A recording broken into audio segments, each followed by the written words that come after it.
నుంచి హర్యానా వరకు, ఫరీదాబాద్ నుంచి అస్సాం వరకు వర్షాలు, వరదలు ప్రజలకు సవాలుగా విసురుతున్నాయి.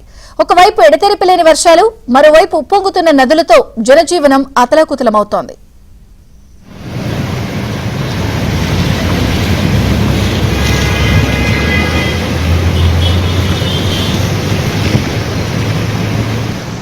దేశ రాజధాని ఢిల్లీ నుంచి హర్యానా, ఫరీదాబాద్ వరకు ఉత్తర భారతంలో వర్షాలు బీభత్సం సృష్టిస్తున్నాయి.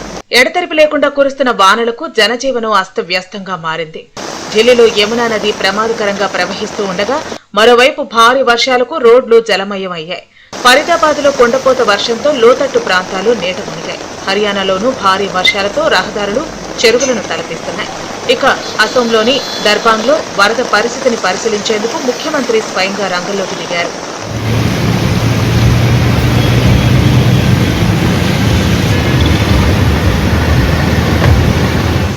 ఢిల్లీలో గంటల తరబడి కురుస్తున్న వానలకు నగరంలోని పలు ప్రాంతాలు నీట మునిగాయి. ప్రధాన రహదారులపై భారీగా నీరు నిలిచిపోవడంతో వాహనదారులు తీవ్ర ఇబ్బందులు ఎదుర్కొన్నారు.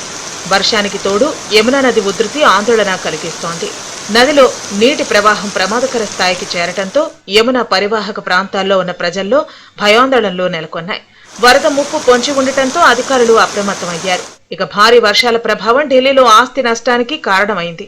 కూలిన ఓ నిర్మాణం కారణంగా దాదాపు 12 కార్లు ధ్వంసమైన ఘటన కలకలం రేపింది. వర్షాల సమయంలో నిర్మాణాల వద్ద, చెట్ల కింద, లోతట్టు ప్రాంతాల్లో ప్రజలు అప్రమత్తంగా ఉండాల్సిన పరిస్థితి కనిపిస్తోంది.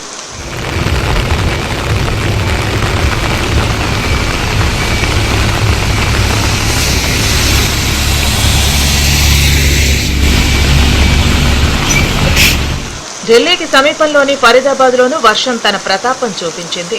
మెరుపు వర్షాలతో లోతట్టు ప్రాంతాలు పూర్తిగా జలమయమయ్యాయి. రోడ్లపైకి భారీగా వరద నీరు చేరటంతో వాహనాల రాకపోకలకు తీవ్ర అంతరాయం ఏర్పడింది.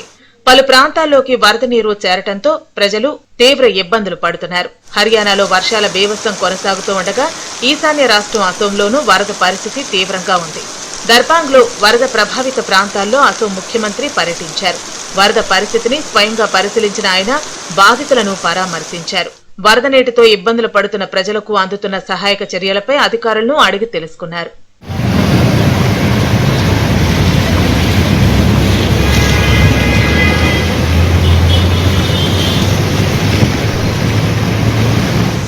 రానున్న గంటల్లో మరిన్ని వర్షాలు కురిసే అవకాశం ఉంటే పరిస్థితి మరింత క్లిష్టంగా మారే ప్రమాదం ఉందని ఐఎండీ అధికారులు హెచ్చరిస్తున్నారు.